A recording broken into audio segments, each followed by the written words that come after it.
everybody, welcome back to my channel, and sorry if the camera's kind of lopsided, this tripod. When I'm about to get into that. In today's video, I'm going to be showing you guys my new yarn winder, and I have this here because I had it hooked onto my wooden table and I didn't want it to scratch it. But I'm going to be showing you guys my yarn winder that I recently got, and I am obsessed with this yarn winder. Like, look at this. I saw a lot of listings of it on Amazon, but I found the cheapest one, and it's literally the same as this one that I got was about $18, but I saw other listings of the exact same winder, like everything is the same, for like $25 and up. And I'm really glad that I found this deal because I'm not about to spend $30 on something when I can get it for $18. Plus it came with a lot of things, like a lot of little things. It came with this cable stitch holder, which I don't knit, but you know, maybe one day. It comes with some darning needles or yarn needles. I don't really call it darning needles, I don't know, I just call it yarn needles. And then these type of stitch markers, and it also came with this, which I'm not sure what this is, so somebody let me know in the comments. I'm not sure what this is. It also came with a different pack of stitch markers, but the other ones look like paper clips, like the paper clip type of stitch marker. But I'll include the listing down below of this Amazon yarn winder. I left the other one with my sister because she likes the paper clip style of it. And I'm gonna show you guys one of the yarns that I winded. This black one, and then also this blue one, which, if you guys know this company, it is the Red Heart yarn. Obviously it comes in the long roll like this, but obviously smaller. I'm gonna wind this one as well, but I'm gonna have to do it in like 2 different rolls, if that makes sense. But yeah, I did it with this yarn, and I love how I can see the ombre now. I can obviously see it with the other method, but I just like this better, and I know that it's not gonna get tangled. I personally used to love using it from the middle, but towards the end it starts to get too much because it starts to tangle up and all the other stuff. So I just use it from the inside, and then also from the outside, I mean. Also with the inside, as you use it from the inside, it gets like, it's gonna be empty in the inside, so then it's just gonna collapse in, and then that's tangles and all this other stuff. Unless you're using it for a huge project, which you know you're gonna use the whole roll of yarn, I would just rather use the outside part of the yarn, which is what I have been doing with all of these. I did most of my yarn already, but I have this box with some yarn in it and like different things that, or something that I took apart, and I'm gonna start off with this one actually. I have most of these in here, or all of these actually, except for this one, have been rolled up already into balls by hand. That's what I used to do, but I don't know, I'm obsessed with this yarn winder, so I'm gonna change all of them into the cakes. And look how good I put these into balls. Like this one, I used the other method of winding yarn by wrapping it up, around like a spray bottle, and kind of using the same method as the yarn winder. And I can also pull from the middle, but that's not what we're gonna be doing today. I'm going to show you guys how I attach it and all that good stuff. So let's get started. So I'm going to attach it right on this table. Let me move this mat. This is what it looks like. This little piece right here tightens it to the table, and it's connected to this little metal piece. And then I want to make sure this yarn feeder is upright. And at first it was not staying upright, and I was confused. It would just like spin around like this, but I figured out that you have to pull it. You got to get it to the position you want and then pull it so that it stays. But anyways, I'm going to tie it to the table using this little, I don't even know what to call this. So I think this is good now. And then I'm going to take my yarn right here that I'm going to be feeding through. So what you want to make sure is you want to put the yarn through this little loop right here. I don't know if you guys can see this little loop. You want to put the yarn through it so that it's in here. And then on this yarn winder, there's this little slit. I don't know if you guys can see. It's a little slit right here where my fingernail went through.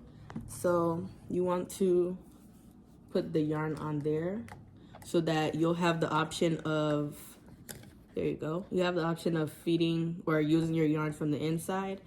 So this, putting it up here, make sure you can do that. So you just want to start spinning. Literally, look at that.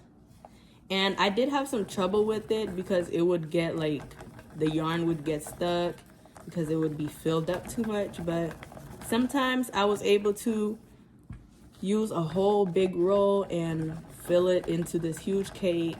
And then sometimes it wouldn't work. I think it also depends on how I'm spinning it, how fast I'm spinning it, how slow I'm spinning it. And I've just realized that it's gonna do what it wants to do, but for the most part it works. So I'm just gonna wind all my yarn and let you guys watch.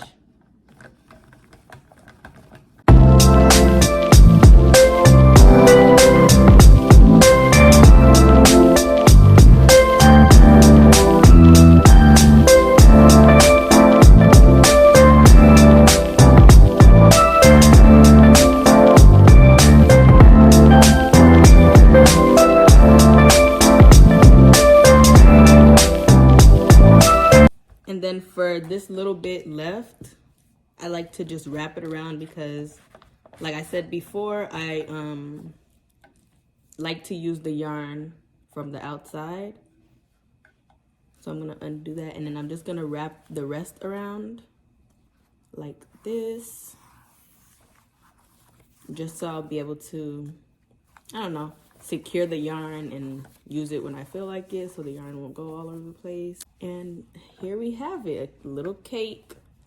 They vary, like sometimes it'll be super perfect and cute, sometimes it won't. And then this is the yarn from the inside, so you can use it from the inside.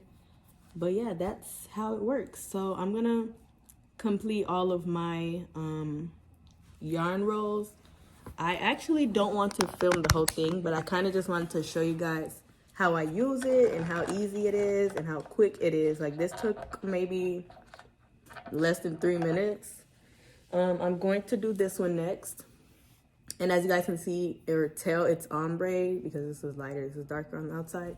So I'm gonna do this one, this ombre yarn, and I'm gonna use it from the inside, which I wish I rolled up all my yarns like this so that it's easier to do it, because when you roll it in a ball without, you guys know what I mean. Like if you roll it in a ball, it just bounces around everywhere and it's annoying.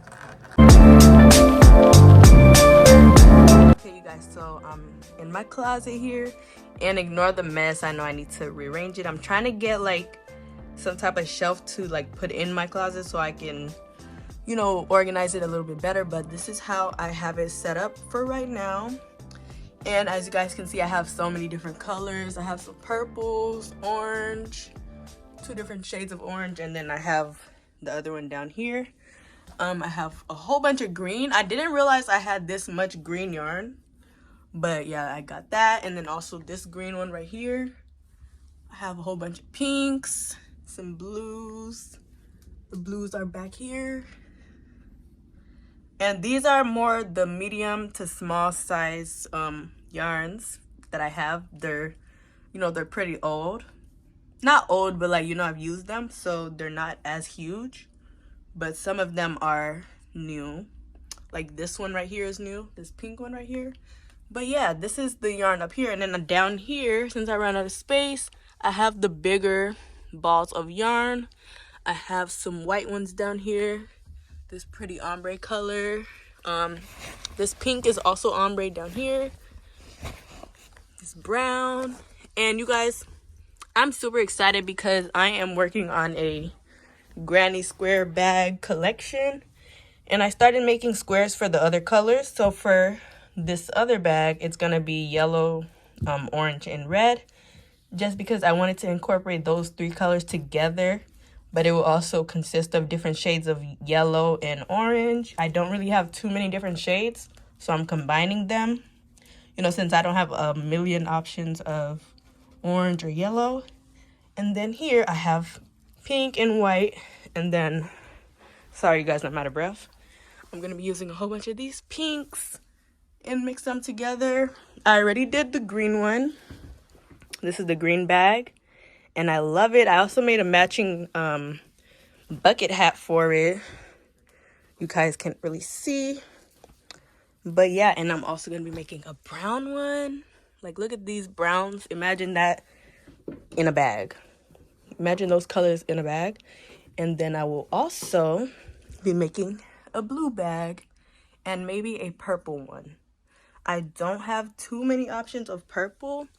I really only have like 3, you know, options of purple, but I can always mix it with like black and white. And then the purples, and if I want to, I can get more. You know, it's my choice. But yeah, that is it for this video. I hope you guys enjoyed it, and I'll see you guys in my next video.